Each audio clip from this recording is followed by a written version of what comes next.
Morning, folks. Bobo's back with you. This one's cleanup on aisle 2. A couple days ago, I put out a presentation on base gear stop. How I use that for signing off these presentations. But as one of my viewers pointed out, he says, that's really well and fit, but you didn't tell us where it actually originates from. That's buried in another video. Maybe 100 back, I don't know where it is. But I think in some cases it doesn't hurt repeating myself, and this is a great example of that.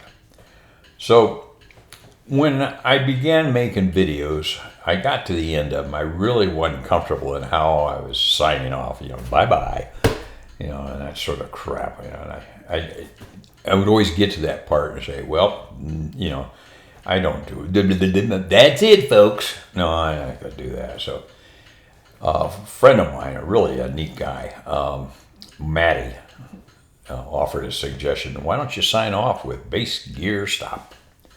And I thought, boy, that had a nice ring to it.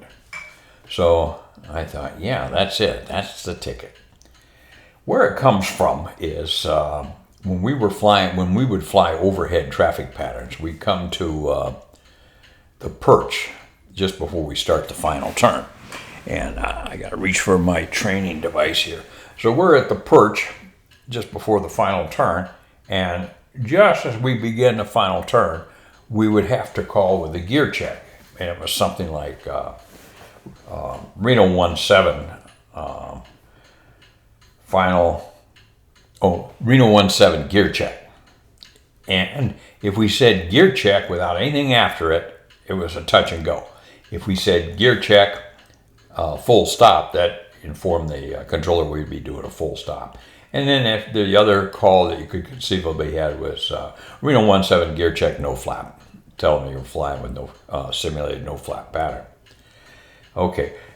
In later years, there was I don't know how or when it slipped in, but we began hearing guys calling Reno 17 base gear stop. They just really condensed it.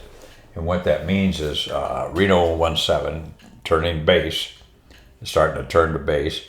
The gear is the gears checked, and then stop, meaning full stop, base gear stop. Just kind of shortened that, and I kind of like the sound of it. It has a sense of finality to it. And for my purposes, what it tells you is the story's over. That's all I have to offer. So I picked up on that, and then another viewer suggested I open a merch shop. Well, I don't know. I have reservations about that. I love telling stories. I've already proven to myself I'm not that great of a salesman when it comes to merch. But then it made sense. I ordered a hat for myself, and I'd be out and about, and then I'd have a couple guys, what's the symbol of the hat for? Or what's it mean?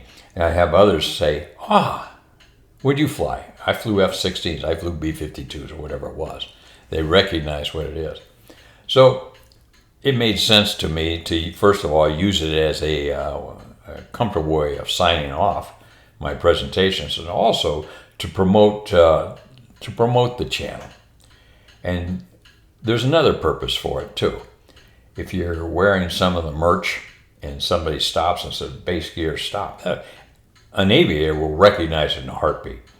But if there's somebody that doesn't, then use it as an opportunity to tell them a story about something in your life. And then when you get done, just say base gear stop.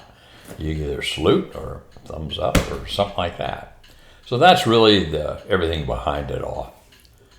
So with that, hope this cleans it up.